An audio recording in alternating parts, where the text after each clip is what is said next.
Muy buenas tardes. Así habló Cristina Fernández de Kirchner, de la violencia, de la justicia o la injusticia, de la esperanza, del salario, de todo lo que hay que recomponer en ese sentido, de la suma fija, lo cual es un posicionamiento ciertamente muy importante, pero también convocó a la ilusión de un pacto que permita salir de este estado de violencia en el que no solamente está la Argentina, sino también buena parte del mundo, aunque no hizo referencias internacionales. Cristina Fernández de Kirchner recordó que hoy se cumplen 2 meses y 3 días de lo que todos vieron por televisión, dijo. Para que quede muy claro, esto tiene que ver naturalmente con la locura mediática, que habló de supuesto atentado o de algo armado por ella misma. Habló de los presuntos indignados e indignadas, esa gente mercenaria que era pagada todavía seguramente con millones y millones de pesos por empresarios identificados con el gobierno anterior. Habló de lo poco que espera de la justicia y me parece que es algo inevitablemente sensato. No puede esperar nada de la justicia porque ella sirve, lo dijo, de acusada, no de víctima. De víctima no tiene ningún interés la justicia en Cristina Fernández de Kirchner. Como decíamos, habló de la diferencia entre la productividad y el salario. Es importante tener en cuenta esto para entender la diferencia de renta que hay entre los empresarios y los trabajadores, que es demasiado grande. Son muchos puntos de diferencia, muchos puntos que le roban a los asalariados. Es el gobierno, dice, el que tiene que terciar en esa redistribución de ingresos, como lo hacía su propio gobierno, y esto nadie se lo puede negar. Y después hizo una referencia al 2019, a todas las discusiones políticas que genera que ella eligió esta gente que está gobernando el país, y ratifica su convicción de que era lo que tenía que hacer, que en el mundo, en nuestra América Latina, no había un Lula, estaba preso, no había un Correa, estaba exiliado, y que ella tenía que tomar la responsabilidad, y se siente convencida de que ese era el escenario que tenía que plantearle al país. Fue un discurso, como siempre, seguido con mucha emoción, con una inmensa expectativa, no solamente en ese lugar donde vemos a los asistentes directos, a los presenciales, sino que de una manera televisiva, con números impresionantes de C5N, en forma espectacular, se siguió con muchísima atención. ¿Hacía falta que hablara Cristina Fernández de Kirchner? Evidentemente sí, porque no saben ustedes lo espléndidas que resultaron las cifras que se dieron desde antes de hablar Cristina Fernández. Bastaba el anuncio, el anticipo de que iba a dirigirse a quienes estaban allí, pero también a toda la ciudadanía, y fue un verdadero impacto. De eso que no consigue absolutamente nadie. Mire que nosotros estamos trajinados en materia televisiva para ver qué cosas promueven una gran expectativa cuando la gente está excitada por ver algo. Bueno, pensábamos que había un cierto interés, naturalmente, por ver a Cristina Fernández, pero la verdad es que una vez más superó las expectativas. No solamente las que teníamos en este canal, sino evidentemente la de todos los canales, porque marcó la tarde a fuego la presencia de Cristina Fernández de Kirchner, a la que vamos a empezar a escuchar en el tramo en el que está hablando del tiempo que ha pasado desde el brutal atentado en el que quisieron asesinarla. Es mi primera salida.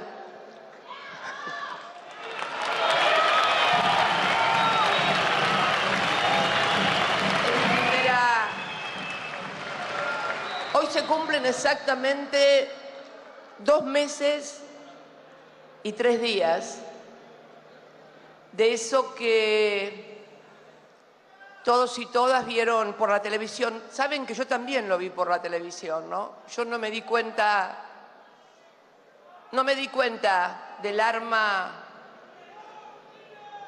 que empuñaron y que pretendía en los hechos volarme la cabeza. No lo vi.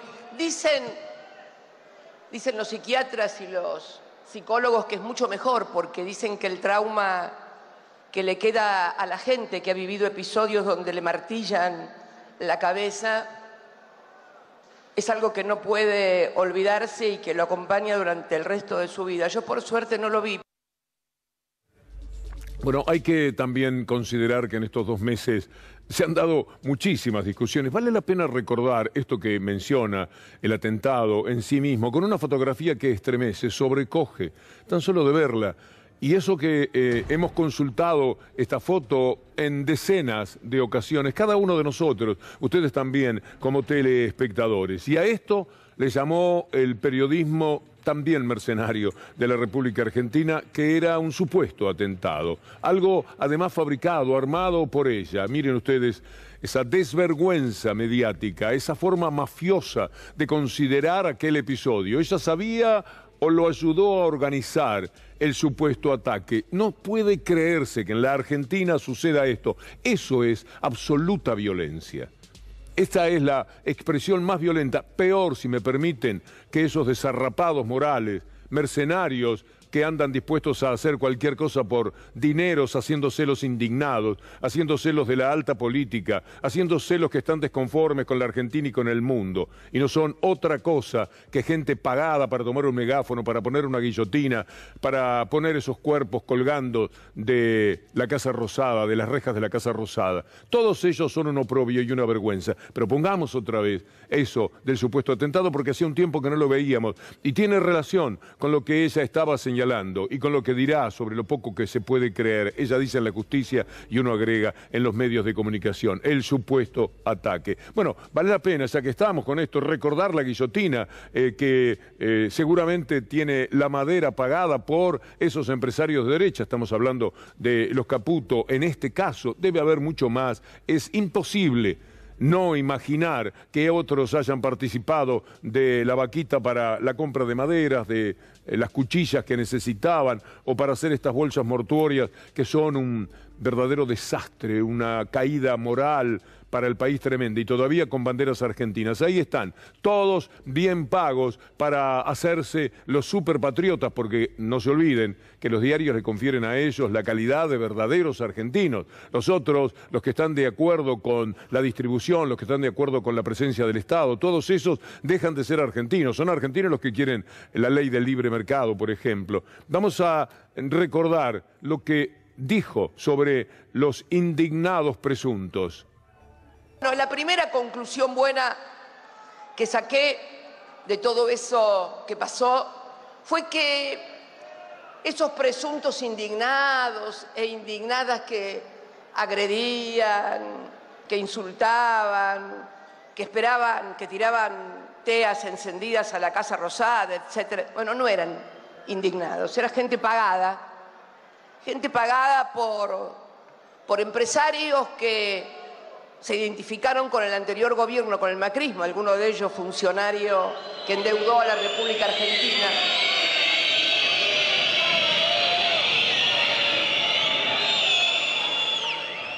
Bueno, la segunda cosa, esto no quiere decir que no haya gente enojada por las cosas que pasan, ojo, que vamos a hablar después de la economía, pero lo cierto es que esos indignados que eran reproducidos por la televisión y por algunos programas como qué indignada que está la gente con los K, con la clase política, con los políticos, porque en definitiva hablaban de gente, no estaban enojados con la política, recibían millones de pesos para hacer eso. A uno de ellos se le encontró $50.000 en el allanamiento, así que córtenla con lo de los indignados rentados, que no va más esta mentira en la República Argentina. Pero también está la complicidad de la justicia. Bruglia y Bertuzzi y Llorens, personajes ya incalificables. De verdad no vamos a adjetivar en lo posible sobre estos tres individuos que ofenden la palabra justicia. La Cámara Federal liberó a toda esa gente, a esos mercenarios que están a las órdenes de una derecha enloquecida para ir a hacer cualquier cosa, a gritar contra los adversarios políticos, a llenar la calle de gritos, de arengas, de insultos, de palabrotas, de cualquier cosa que se les ocurra, porque además están apañados por los medios de comunicación que les dan las ínfulas necesarias. Mire la placa de lo que motivó que Bruglia y Bertuzzi procedieran de esta manera. No hay elementos para sostener que la libertad pueda poner en riesgo la investigación judicial. Mire lo que dice el juez de Giorgi, Martínez de Giorgi, en el fallo en el que procesó a los mismos 3 días después de lo que habían hecho horrendamente Bruglia y Bertuzzi. El juez Martínez de Giorgi procesó sin prisión preventiva y se les imputa delitos que tienen penas de entre 3 y 8 años. El fallo indica que los acusados llevaron a cabo un plan criminal que tuvo por objeto imponer sus ideas y combatir las ajenas por la fuerza o el temor. El magistrado les trabó embargos, además por todo lo que han ganado como mercenarios despreciables, les puso como embargo 9 millones de pesos a cada uno de ellos. Así estamos en la República Argentina y una justicia que, ya estoy resignada, no va a investigar nada porque me quieren de acusada, pero no de víctima. Les sirvo de acusada, pero no de víctima a ese partido judicial. Así que son conclusiones que uno va sacando de estos 2 meses de reflexión. ¿Qué esperar de la justicia, de este poder judicial? Mire usted, Alberto Fernández, presidente de la República, en medio de la indignación que provoca todo esto y teniendo muchísimo derecho en función de saber qué es lo que no está haciendo la Corte Suprema, por ordenar como corresponde la justicia, por ser cómplice de decisiones como estas, de liberar a estos locos, a estos individuos mercenarios que por dinero además, si lo hicieran por convicción igual serían muy desagradables porque las convicciones no pueden llevarse a ese tipo de extremos, a esa brutalidad que expresan, pero encima son desagradables cuando se les caen las babas en los insultos y en el desprecio, no son otra cosa que mercenarios, que es una palabra bastante dolorosa. Bueno, miren ustedes ahora qué es lo que pasa. ¿Quiénes denuncian? Denuncian Bruglia y Morel juntos, abrazados, el juez y el atacante de Revolución Federal. El juez Leopoldo Bruglia demandará a Alberto Fernández por daños y perjuicios. Es el colmo. Bertuzzi por lo menos en este momento es un poquito mejor que Bruglia, un poquito mejor. Y Jonathan Morel, La Nación, dice contraataca, le da fuerza futbolística a La Nación, vamos todavía. Le pide al juez que aperciba a Alberto Fernández. Estos son los títulos de hoy. ¿Qué se puede esperar? Sí, porque el presidente dice, por favor, no sigan cometiendo estos desatinos, no puede ser que la Corte mantenga a estos 2 individuos que están impunemente ocupando lugares que no les corresponden, no tienen que estar allí. ¿Pero quién lo dijo? La Corte. La propia Corte Suprema aceptó, asumió que Bertuzzi y Bruglia no tenían que estar ahí, pero para jugar a favor del sistema, este perverso sistema, dijo, eso sí, que se queden por lo menos hasta que pongamos los otros jueces, hasta que hagamos el concurso. 2 años han pasado. Y mire, como bien la mano pasarán 4 o 5 y allí seguirán Bruglia y Bertuzzi muy campantes y muy tranquilos. ¿Cómo no va a tener derecho el presidente de la República en nombre del pueblo estafado por estos jueces a decirles por lo menos hagan lo que tienen que hacer? Compórtense como personas de la justicia, alguien que además es profesor de Derecho Penal y que conoce profundamente el derecho como el presidente de la República. No, en el mundo al revés, aquello de lo que hablábamos hace un par de días, en aquel cuento Patas Arriba, ¿se acuerda?, de Eduardo Galeano, los que denuncian, los que se están afectados en su honorabilidad, son Bruglia y Jonathan Morel, por distintos motivos. Aunque algunos cruzan la vereda y se parecen, ninguno de los 2 pueden mostrarse afectados en su honor. ¿De qué honor hablan? ¿De qué honor habla Bruglia? Intruso, ocupa de un lugar nada menos que fundamental en la justicia del país. ¿De qué honor puede hablar Jonathan Morel y cada uno de sus seguidores? ¿De qué hablan?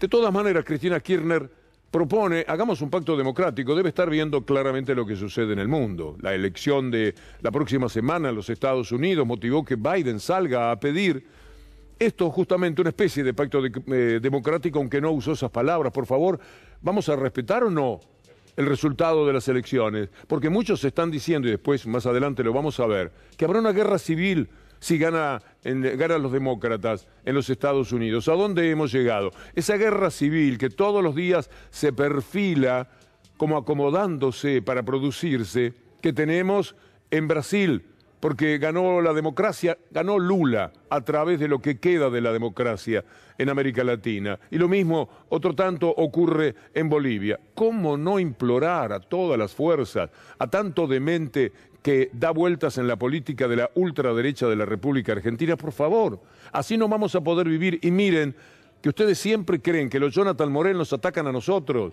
que los Jonathan Morel están para cumplir las órdenes de los diarios mafiosos, que todo el tiempo están hablando de quiénes son aquellos que merecen la muerte o la cárcel. Pero alguna vez les puede tocar a ustedes también. Es decir, hagamos un pacto, tratemos de vivir un poco más en paz. ¿No será posible esto que pide? Yo no sé si ustedes vieron la película esta Argentina 1985. Alguien me contaba el otro día que cuando su hijo de 17 años, esto me lo contaba una importante dirigente política de una familia muy politizada también, de que su hija adolescente de 17 años se había ido a ver la película y le preguntaba, pero mamá, ¿era tal como cuenta la película el tema de la dictadura? Y yo conversando con ella le decía, ¿te das cuenta que si tu hija está desinformada en esto, lo que puede ser el resto de la sociedad? Vivimos en una sociedad donde aparentemente todo el mundo se informa a través de un celular y en realidad nadie está informado de las cosas que realmente pasan y de las cosas realmente importantes. Creo que en este sentido, un acuerdo democrático en el cual la violencia, fundamentalmente una forma de hacer política que se ha constituido en el agravio, en el insulto, en desear la supresión del otro, se ha eliminado. Esto fue la Argentina del año 83, de la cual vamos a cumplir el año que viene 40 años de democracia. Es necesario volver a reconstruir el acuerdo democrático donde las diferencias no pueden ser solucionadas a través de la violencia. Esa violencia que está motivada fundamentalmente por muchísimo dinero que hay de diferencia, porque van por los derechos de los trabajadores, porque van por toda la renta para quedarse de nuevo prácticamente con todo y llegar a un sistema de preesclavitud, poco menos, de 1930, de 1955 en adelante, de 1976 en adelante, de 1990. Van por los derechos de los trabajadores. Ya lo ha dicho, pero es un leitmotiv en la vida política de Cristina Fernández de Kirchner, así que hoy lo reiteró. Venían por mí, que venían por los derechos de los trabajadores. Y recuerdo en ese 2015 el salario de los trabajadores en la República Argentina era el salario más alto en dólares. Lo recordaba recién Abel, el de los metalúrgicos era $2.400 por mes. Este era el problema que tenían los trabajadores. Y les dije, alguien les dijo que no iban a pagar más el impuesto a las ganancias. ¿Saben por cuántos votos perdimos las elecciones del 2015? Por 670.000 votos. ¿Saben cuántos trabajadores pagaban ganancias en ese momento? 1.100.000 aproximadamente. Después, por supuesto, siguieron pagando ganancias y hoy estamos como estamos. Y por supuesto, eso ya iba llevando el discurso de Cristina Fernández de Kirchner hacia los temas bien económicos, y uno de ellos es el salario. Cuando dice, van por sus derechos, venían, van, irán, siempre será igual, por los derechos de los trabajadores, se está hablando los derechos que tienen que ver con el salario, con lo que cada trabajador lleva a su bolsillo, lleva a su hogar, con lo que cada trabajadora puede sostener en tantos casos de jefas de hogar como tenemos en la República Argentina, la educación y el alimento de sus hijos. De esto se trata. Con el salario actual no se puede, no alcanza ni a los que tienen trabajo. Esto es tremendo, nunca había sucedido. Compárelo con lo que pasó en el 2015. Por supuesto que venimos del arrastre, y esto es real, de 4 años en los cuales el salario fue cayéndose a pedazos. El de los trabajadores activos y el de los trabajadores jubilados. Todo, absolutamente todo se cayó. El gobierno procuró sostener sus propios números. Este año le fue un poquito peor, pero sosteniendo sus propios números nunca recuperó el salario que se había perdido cuando estuvieron los neoliberales. Por eso es importante hablar de estos temas. Hay 17 puntos entre productividad y salario. Y quiero detenerme en esto porque la doctrina liberal de la economía, de la cual tenemos muchos adeptos en los medios de comunicación, les dice hoy a los trabajadores que el salario es igual a la productividad. Miren, no es así hoy en la República Argentina. Esa diferencia es la renta extraordinaria que está tomando el capital hoy en la República Argentina. Y después hay que ir con ese salario que pierde frente a la renta de los empresarios a comprar lo que cada día está costando más caro. Entonces, cuando se le pide al mercado de una manera insistente que sea un poco más condescendiente con la apetencia de comer que tiene la gente y no con la avaricia tremenda dentro de la que se mueven, eso es presión. Usan esa palabra siempre, presión, embestida del gobierno pidiéndole a los empresarios que no aumenten los precios por encima de lo que corresponde. Embestida del gobierno congelando precios de los alimentos. Siempre esa idea, para que la víctima se compadezca de los empresarios finalmente. Pobrecitos, los embisten, los presionan, pobres. Es una barbaridad lo que sucede, pero esto se consigue con la persistencia que tienen los medios mafiosos de la República Argentina, para hacerle creer a la víctima que es el victimario. Esto nos pasa cotidianamente. Al mercado, dirá ahora Cristina Fernández de Kirchner, hay que intervenirlo, hay que meterle mano, hay que discutirle, hay que ofrecerle lo que siempre además le ofrecen los gobiernos a quienes se sostienen en nombre de las leyes del mercado. De ninguna manera los que hablan de meritocracia, etcétera, se sostienen solos, siempre el punto de partida. Y muchas veces la manera de sostenerse tiene que ver con el Estado. Las ganancias propias son las que no reparten absolutamente con nadie. Por lo tanto, será imprescindible que el mercado tenga una mano más severa de parte del Estado, porque si no el mercado son ellos. Ellos son empresarios ricos, prepotentes, se llevan al mundo por delante y son derecha y ultraderecha, si es que queda derecha en la República Argentina. Los otros son los que les importa el otro, los que les importa el salario, los que se conforman con darle de comer y educar a sus hijos.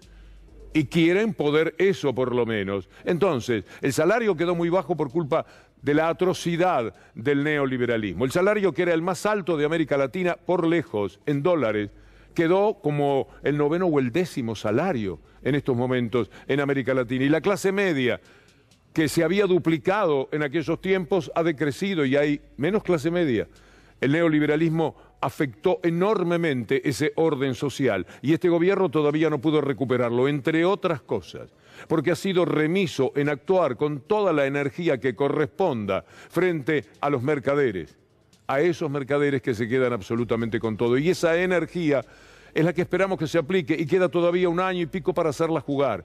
Porque si no siempre van a ganar ellos y cuando ganan ellos pierde el pueblo. Y cuando pierde el pueblo, pierde la posibilidad de comer, de vestirse y de educarse. Nada menos, lo poco que se pide desde ese pueblo.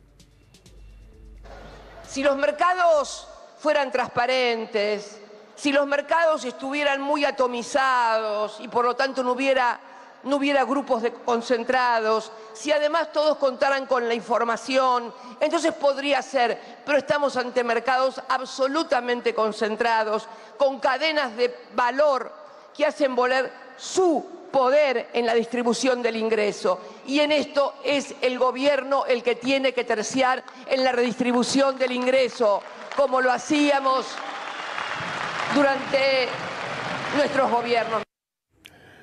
Hoy en la tapa de Clarín, por supuesto, aparecía, hablando de alguna acción del gobierno, la palabra presión. Hoy era presión, otro día será embisten, se llevan por delante.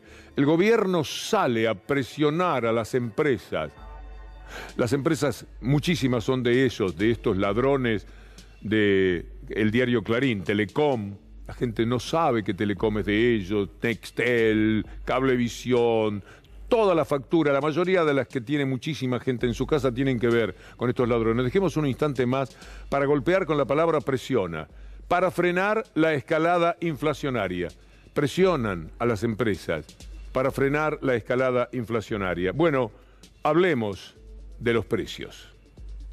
El tema de los precios también, cuando nos dicen desde desde los medios de comunicación, los economistas, que el Estado no tiene que intervenir en los precios porque los mercados son los que deben resolver el problema de los... No, miren. Si los mercados fueran transparentes, si los mercados estuvieran muy atomizados y por lo tanto no hubiera grupos concentrados, si además todos contaran con la información, entonces podría ser, pero estamos ante mercados absolutamente concentrados, con cadenas de valor que hacen volar su poder en la distribución del ingreso. Y en esto es el gobierno el que tiene que terciar en la redistribución del ingreso, como lo hacíamos durante nuestros gobiernos. Nada más que aplicando leyes antimonopólicas el gobierno podría hacer algo. Lo que tiene que tener es la decisión de confrontar. Se ha pasado 2 o 3 años diciéndole yo digo Roca, aunque Roca no sea productor de alimentos, a los empresarios, a la gente de Arcor, al tal Pagani, etcétera. Por favor, paren un poco la mano. No pueden estar siempre marcando los precios bien por encima de lo que corresponde. Porque si estaba en 7 y quieren ponerlo en 8 y está justificado, bueno, es natural. Pero, ¿por qué ponerlo en 12? Porque nos tenemos que cubrir de la futura compra. Y así hacen correr a la gente detrás de precios absolutamente inadmisibles. Y se produce esta cadena inaguantable de dolor, como letra de tango, que le propinan al pueblo de la República Argentina. Entre otras cosas, además, porque tienen que acumular mucho dólar siempre, mucho dólar, porque no le tienen confianza a la capacidad del país para mantener dólares. ¿Y cómo le van a tener confianza si ellos mismos son, los medios y esos empresarios, los que resuelven que la democracia se opaque lo suficiente como para poner un gobierno absolutamente fraudulento al frente del Estado? Y entonces, ¿qué hacen? Pues generan producción, dieron más trabajo, estaban las máquinas a full, 70% como en este momento. No, tiraron todo para abajo, todo el trabajo, todo el salario, todo se resintió. ¿Y qué hicieron? Pidieron dinero. Pidieron dinero primero que necesitaban para sostenerse. Mire qué fácil pasar la gorra en el mundo con todos los que quisieran hacer negocio a través de la Argentina, porque saben que al final le cobran, dada la presencia de tantos cipayos por acá, pasar la gorra y entonces tener dinero para más o menos sostener un poco de la actividad, lo más visible. Pero después hubo un dinero atroz que le dieron a Macri, como él le reconoció a Melconian y como todos nos dimos cuenta, por supuesto. Lo de Melconian es una anécdota que suma. ¿Quién no advirtió que Trump le dijo al Fondo Monetario Internacional, le dan la plata a este señor porque geopolíticamente nos conviene que gane siempre la derecha, ultraderecha en la República Argentina y en toda esa región? Y le entregaron un dinero que vale la pena recordar a dónde llegó. Veamos primero lo que tiene que ver con el endeudamiento y luego a qué arrastra a la Argentina de los próximos años el endeudamiento de Mauricio Macri. Las decisiones políticas hay que juzgarlas y evaluarlas en el momento en que estas fueron tomadas. Y yo quiero hablarles con absoluta sinceridad. En el año 2019, cuando el macrismo había endeudado al país de una manera demencial, cuando había vuelto el Fondo Monetario Internacional, aquel Fondo Monetario que Néstor había finalmente dicho que se fuera y le había pagado, en ese momento, ¿cuál era el panorama global? Uno tiene que aprender, porque como dice Abel, no hay solución gremial sin solución política. En aquel momento yo tenía la responsabilidad, como la fuerza más representativa después de las elecciones del 2017, de tomar una decisión y garantizar que el peronismo ganara las elecciones, pero por sobre todas las cosas, que las políticas de endeudamiento, de traída del fondo, de tarifazos, de persecución judicial, no solamente a los dirigentes políticos, a dirigentes gremiales que inclusive los habían apoyado y que los querían meter presos. Querían meter presos a los empresarios para quedarse con sus empresas. Eso hacían. Y es rotundamente verdad que esto pasaba. Por cuarta vez le quiero mostrar en nuestro programa esta placa que habla del endeudamiento de Mauricio Macri, abrigado por todos los poderes fácticos de la República Argentina. Esta es la deuda. Fíjese en la columna de la izquierda, ahí están los miles de millones. 5.000 es la columnita más a la izquierda. 10.000, 15.000, y siga esa columna. Ahora fíjese cuáles son los años a partir de 2024 en que empieza a crecer y hasta cuándo dura esa deuda. Y fíjese que la última columna, respetable dolorosamente, es del 2035. Después hay que seguir pagando. Fíjese lo que le han hecho a la Argentina.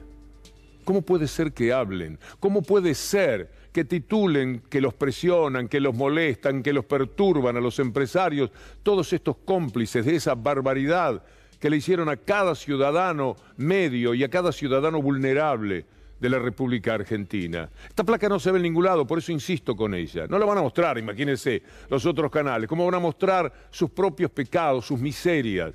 La locura en la que entraron por posicionar a ese gobierno y por mantenerlo. Piense por un momento que se hubieran quedado 4 años más. Y le digo, le regalo lo de la justicia, porque eso ya venía de esa manera. La justicia hace mucho tiempo que se entregó a lo peor del comportamiento humano que se puede tener. Ya no hay aprecio desde antes incluso de ser gobierno Macri. Se corresponden con el poder real hace bastante tiempo. De la ley de medios en adelante, por lo menos, ese poder judicial trabaja contra la propia justicia. Mire usted lo que pasa con la deuda, lo que ocurre con lo que se va sabiendo, ya con pruebas.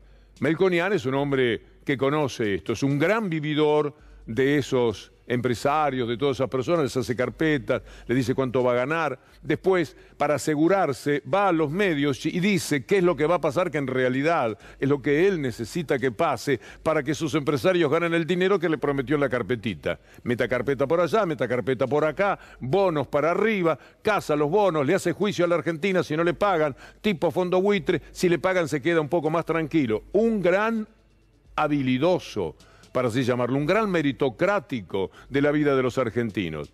Pero él a veces es útil, porque le gusta hablar, porque es un tipo con boliche, un tipo con estaño, que le gusta de alguna manera mostrarse como un hombre que de pronto dice cosas inesperadas, como esto. Es absolutamente cierto que el presidente Macri logró un acceso excepcional, como lo llama el IMF, de la mano del presidente norteamericano Trump. Pero una vez que el presidente norteamericano en rapidez, monto, consiguió eso, el staff del fondo, de la mano de David Lipton, que era el número 2 de Lagarde, le hizo un programa. Yo la verdad que tuve mejor relación con Macri después de mi año como presidente del Banco Nación adentro, y lo tuve mejor afuera que de adentro. Y él me consultaba bastante, yo me veía con él. Me preguntó, recuerdo, ¿qué opinás del acuerdo? Le dije, perdés la elección. Me dijo, no, si me están dando la plata para ganar la elección. Sí, pero te están imponiendo un programa.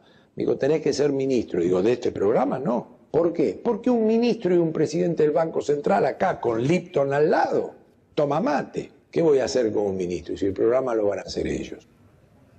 Ahora no hay más remedio que ver cómo se recompone el salario, ver cómo se pierde menos, ver qué hacer con esos obreros que están tan pero tan atrasados, trabajadores y trabajadoras que ya no pueden y que por supuesto necesitan que se les reconozca el derecho de acceder a una igualación por lo menos con lo que es la inflación.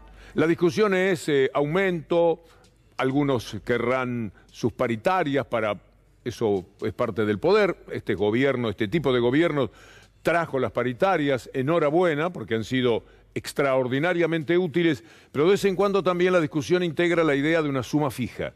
Y hoy Cristina Fernández de Kirchner se pronunció por reparar cada derrota suya, cada derrota de los trabajadores y trabajadoras de la República Argentina con una suma fija.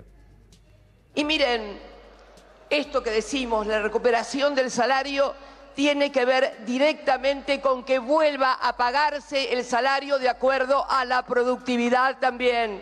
Y es algo que tienen que luchar los sindicatos con organización. Por eso estamos diciendo que también es necesario una suma fija que vuelva a darle capacidad a los al salario de los trabajadores, que esto no va en detrimento de las paritarias. Por favor, ¿cómo vamos a ir en detrimento de las paritarias justamente nosotros?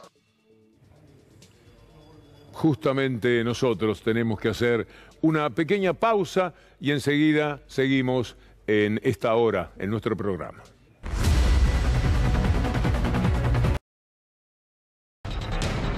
El partido judicial es naturalmente una forma de poder que hace estragos hoy día con la credibilidad del derecho en la República Argentina, con el propio Estado de Derecho.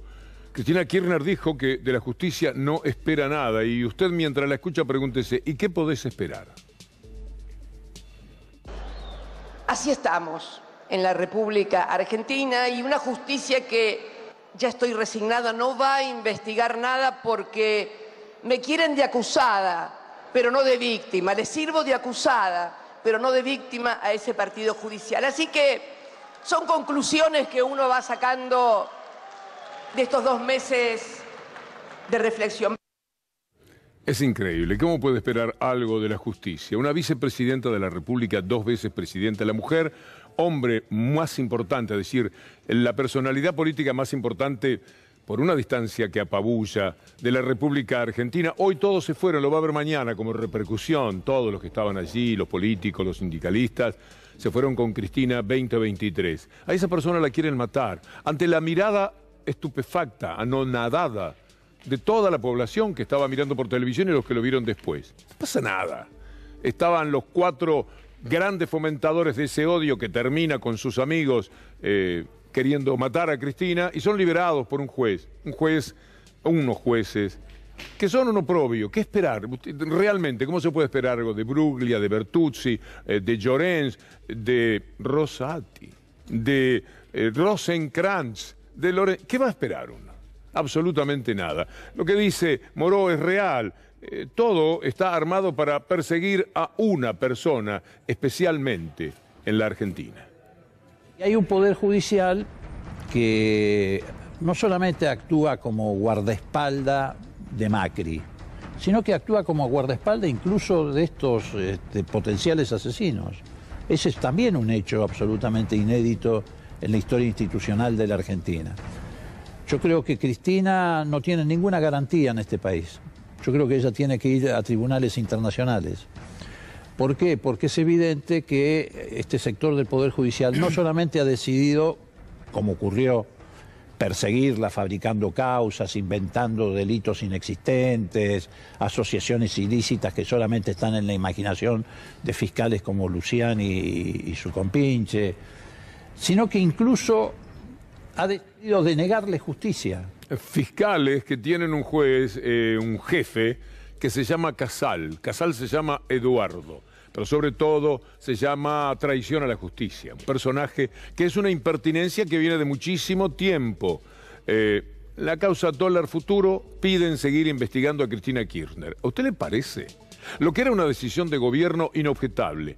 Lo que era algo que después hizo el gobierno neoliberal, también vendió dólares a futuro en su momento. Lo que hacen los gobiernos cuando quieren defender la cotización del dólar que les parece que hay que mantener. Y desafía a ese mercado que siempre tiene apetencias de que lo devalúen, porque ellos son los que tienen dólares y pasan a tener más dinero.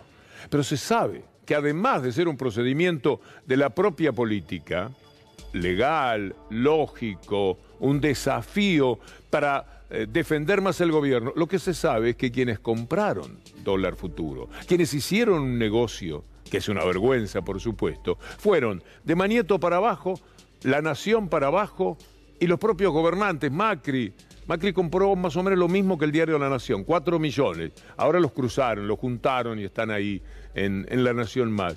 Y Torello, y Lustó, y todos. Lustó estaba más pobre, compró nada más que $300.000, si mal no recuerdo, de dólar futuro, apostando ¿a qué? a que Clarín, como le decíamos ayer, y La Nación le bajaran la cabeza a Scioli, que era el que iba a ganar, presumían ellos. Le salió todavía mejor la jugada.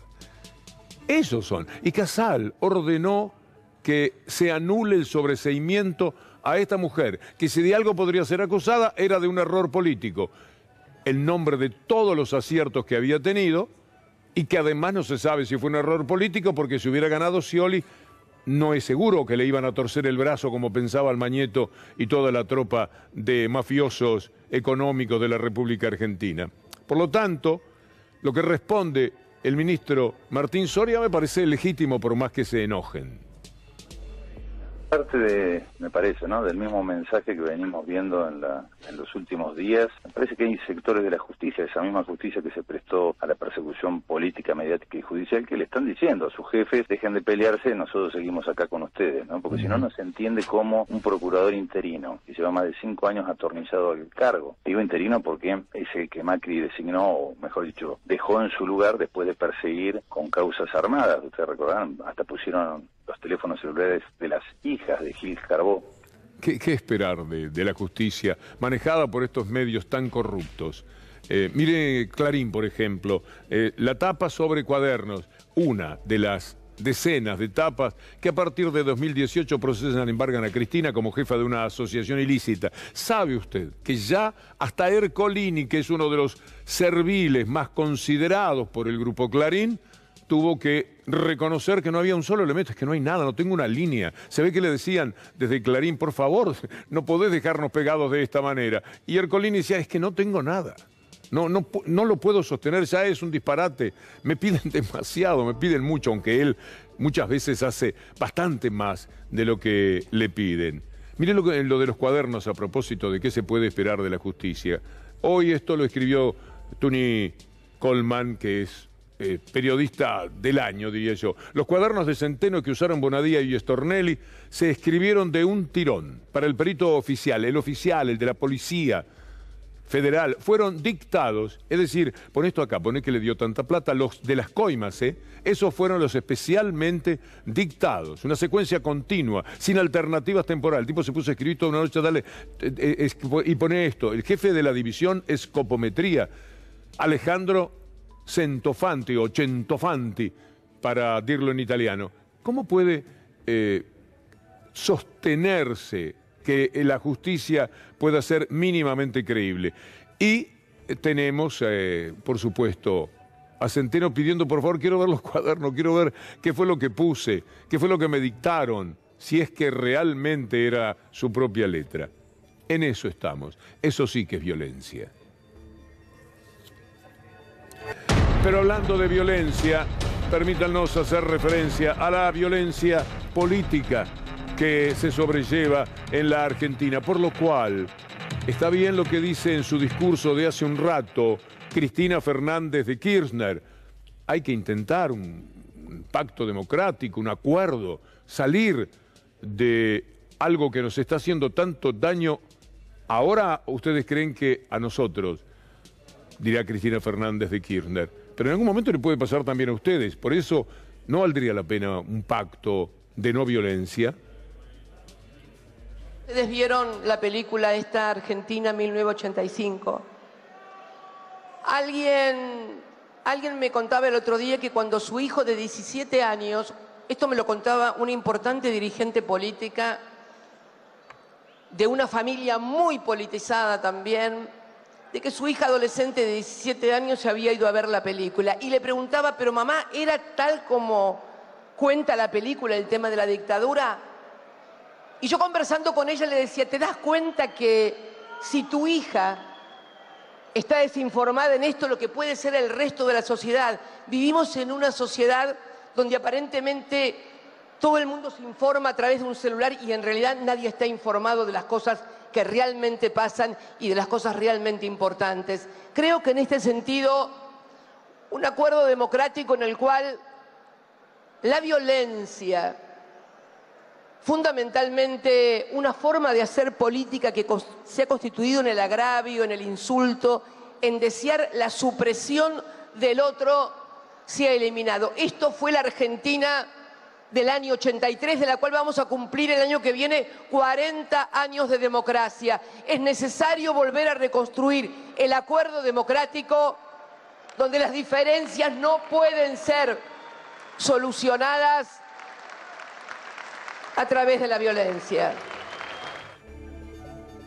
La violencia que sacude, por ejemplo, a Brasil en estos momentos porque no quieren aceptar el juego democrático. Vamos a recordar algunas imágenes para que entendamos de qué quiere evitar Cristina Fernández de Kirchner que pasa en la Argentina. Esta es una diputada nacional que está persiguiendo a una persona que se puso a gritar por Lula en la calle. Lo busca para meterle un tiro. Esto es increíble. Veamos ahora el pedido en los cuarteles de la gente. Como no quieren que Lula sea reconocido como el nuevo presidente de Brasil, van a los cuarteles en todas las ciudades importantes a pedir que los militares se hagan cargo. ¿Qué clase de demócratas serían? Desprecian la democracia. En el fondo la odian toda vez que no les permite ganar a ellos. Nada menos que a gente como Bolsonaro. Mire, ahí están ellos mismos definiéndose. El gesto fascista que hemos visto y que a muchos asombra porque no son 10 o 15, miles se sienten fascistas. ¿Recuerda los testimonios de los que piden el golpe? Porque es... Estou aqui que eu estou pedindo intervenção federal das Forças Armadas. Que intervenção federal? Intervenção federal é para que as Forças Armadas tomem providência nas fraudes das eleições. E por que você está aqui? Estamos brigando por um Brasil livre. Nós não queremos um Brasil comunista. Son una especie de Mabeles, dignas integrantes de Revolución Federal. Cualquier cosa, cualquier disparate, cualquier asunto que le meten en mente con la reiteración de los medios. Hablando de medios, mire esto de la BBC, a propósito de Estados Unidos y lo que puede pasar también allí si gana Biden. If the Republicans don't win in 2022, if it gets stolen again, confidence in the whole entire system is just going to erode America. And then it leads to trouble. It could lead to civil war. It could lead to... Civil war? Yeah. You think things are that close in America? You think things are that tense in the country? Oh, I think so. You think it's more a civil war. I think it's more like the American Revolution, quite frankly, in my opinion. Are you afraid of a civil war or a revolutionary war? I don't want to see it. I know what war is. But if it comes, we'll fight. If it happened, I will take up arms. Absolutely. And if we have to do that in order to save our country, we will. Frente a esto, la discusión hay que traerla nuevamente a lo político. Miren a dónde está llegando Estados Unidos. Y ahora esto no es algo excepcional. Fueron nada menos que al Capitolio a destruirlo. Hubo muerte, heridos, persecuciones. Todavía hay un juicio del que no se hace cargo, por supuesto, el principal responsable, que es Trump. Así están allí. Bueno, recuperemos el valor de la política. Es lo que Cristina Fernández de Kirchner defiende, particularmente cuando hace referencia a aquella decisión del 2019, cuando pensó en Alberto Fernández y en todo un armado político que fue el que evitó que la derecha pudiera, con todo el dinero que le dio Trump, con todo lo que implica el poder mediático, que ganara otra vez las elecciones. Es decir, fue una jugada de maestra, que evidentemente en el terreno político no se lo podrán negar. Salió como salió, todavía estamos discutiendo, todavía no tenemos la perspectiva total de lo que pasó en este tiempo, pero ella defiende que la jugada en aquel momento era esa, era la jugada. Tuve que tomar una decisión que garantizara, y ¿saben qué? No me arrepiento, porque realmente pudimos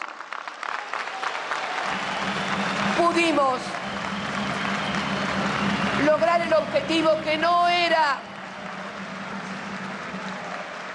votar en contra de alguien, sino votar en contra de determinadas políticas. Nosotros no votamos en contra de nombres, ni a favor ni en contra, votamos a favor o en contra de políticas, no de personas. Nos quedan 2 minutos, quiero decirles que ya está todo listo en la continuidad de C5N. Yo quiero agradecer muy especialmente a mis compañeros, porque todo lo que hemos hecho es acto seguido al discurso. cortaron tramos del discurso, sacaron textualidades que nos importaban, buscaron las imágenes. Detrás de todo esto hay un gran equipo. Lo digo porque a veces me mortifica que piensen que uno tiene la posibilidad de resolverlo todo. Aquí quiero hoy decir gracias hasta Bruno Balvin, nuestro compañero que está atento a que esto esté bien, y el micrófono y a cada uno de los detalles.